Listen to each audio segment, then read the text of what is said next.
Alors, si je comprends bien, vous avez eu une carrière à peu près 30 ans, c'est ça, dans ce groupe. Oui. Et vous en êtes détaché tout en transformant ce groupe en votre client. Et vous avez développé une autre clientèle. Aujourd'hui, comment vous voyez Spinach Consulting dans 2 ans? Dans 2 ans, j'aimerais toujours travailler avec d'autres coachs parce que je ne sais pas si on est vraiment consultant, on est plutôt un coach parce qu'on est beaucoup dans l'accompagnement. Ouais.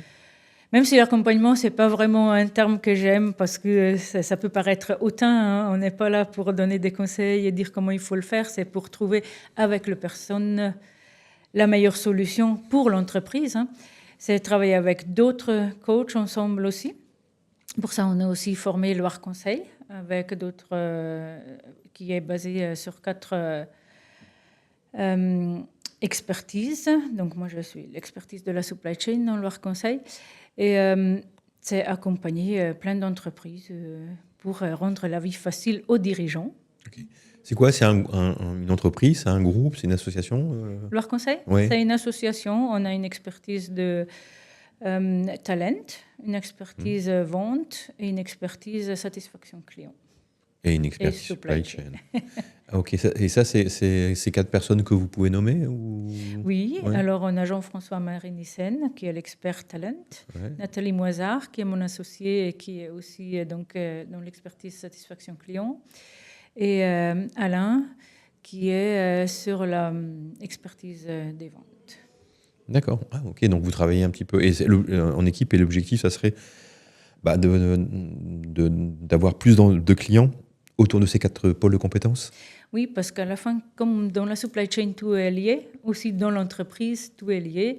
Il faut que l'organisation et le mindset des personnes correspondent à ce que l'entreprise, elles veulent faire. Et on constate souvent le manager supply chain, il se trouve un peu tout seul parce qu'il doit composer avec la production, avec les ventes, avec la finance. Et à la fin, tous ces objectifs doivent quand même correspondre et répondre à l'objectif global de la société. Et on voit qu'il y a besoin d'aligner tout le monde autour du même objectif. Dans votre domaine spécifique, hein, qui est le supply chain, quels sont les outils de mesure que vous utilisez pour valider que ce que vous apportez fonctionne et mesurer les progrès ou les non-progrès, mais en tout cas pour mesurer l'action? Alors, moi, je fonctionne beaucoup avec des KPI, hein, des indicateurs, mais qui doivent rester très limités parce qu'on voit dans beaucoup d'entreprises, il y a tellement d'indicateurs. C'est la course à l'indicateur et à la fin, on ne sait plus lequel est celui qui me fait avancer. Oui, on ne sait plus sur quel appuyer pour faire changer les choses. Et on est perdu parce qu'on ne peut pas travailler sur tout, hein. Donc, il faut choisir lequel est l'objectif principal, ce que je veux améliorer pour par la suite améliorer les autres et m'attaquer aux autres.